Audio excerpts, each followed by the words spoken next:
Bonjour à tous, je suis très heureuse d'être avec vous dans Métropole Hebdo pour faire le tour des actualités de la semaine. Parce que Grenoble-Alpes Métropole, c'est autant les zones urbaines que les communes rurales ou de montagne. Du 23 au 27 mai, la collectivité accompagnait la transhumance d'un troupeau d'ovins et leurs gardiens du sud Grésivaudan à la Chartreuse et invitait ses habitants à participer à ce drôle de défilé. Mirko Pesci. Ça se bouscule sur la voie verte des berges de l'Isère.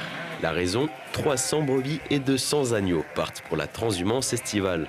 Pratiquée dans le monde entier depuis au moins 4000 ans, la transhumance amène les troupeaux vers de meilleurs pâturages pour engraisser les animaux. Et en tête du cortège, il y a Lise, la bergère, qui guide les centaines de moutons. L'été arrive, la neige fond petit à petit en montagne, l'herbe pousse. Donc l'alpage va bientôt démarrer, les estives sont prêtes à accueillir les bêtes. Donc voilà, il faut les y emmener.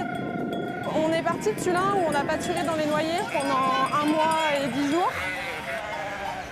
Et on se dirige du coup sur Chamchaude, là où c'est leur alpage, c'est au-dessus de Grenoble.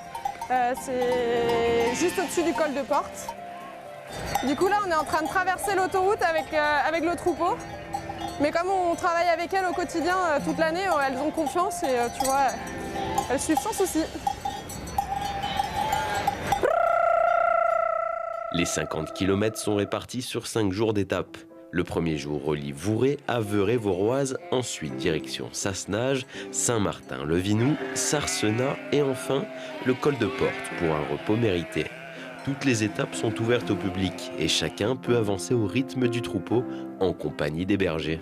On sera là du début à la fin à suivre les moutons et on bivouac tous les soirs, on déplace notre bivouac tous les soirs pour suivre les animaux. C'est une vie particulière d'être nomade comme ça, de bouger avec les troupeaux, mais franchement à faire comme ça en expérience, c'est génial. L'itinéraire n'est pas exclusivement rural. Alors, pendant que le troupeau traverse l'agglomération grenobloise, il trouve la compagnie des enfants de plusieurs écoles primaires. Ça permet de leur faire découvrir l'agriculture en fait, parce que quand on grandit en ville, on n'a pas forcément de bonnes notions de ce qu'est l'agriculture. Et c'est une façon d'y mettre un petit doigt d'une certaine façon, et puis dès le plus jeune âge, c'est bien. En plus, en cette saison, on a plein de petits agneaux. Avec les enfants, on peut rentrer tout de suite dans le cycle de la vie quand on voit les mères suiter.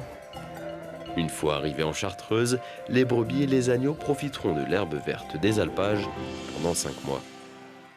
Et pour ceux qui voudraient transiter vers l'entrepreneuriat, le forum Je crée ma boîte s'ouvrira mardi 4 juin. Pour toute idée, envie ou projet déjà avancé de création d'entreprise, rendez-vous au Stade des Alpes pour rencontrer des professionnels de l'accompagnement et de la création d'activités. Pour se préparer aux chaleurs de l'été, la métro dédie son mois de juin à la fraîcheur. Entre visites guidées, balades et espaces fraîcheur, ce sera l'occasion de découvrir des solutions contre les fortes chaleurs, les espaces et les bons gestes pour se rafraîchir, mais aussi d'autres astuces comme un atelier de fabrication de moustiquaires lundi 3 juin à Saint-Martin-d'Air. Tout le programme est à retrouver sur grenoblealpesmétropole.fr. Métropole Hebdo, c'est terminé. Je vous donne rendez-vous le samedi à 8h50 et 20h40. Très bonne semaine à tous.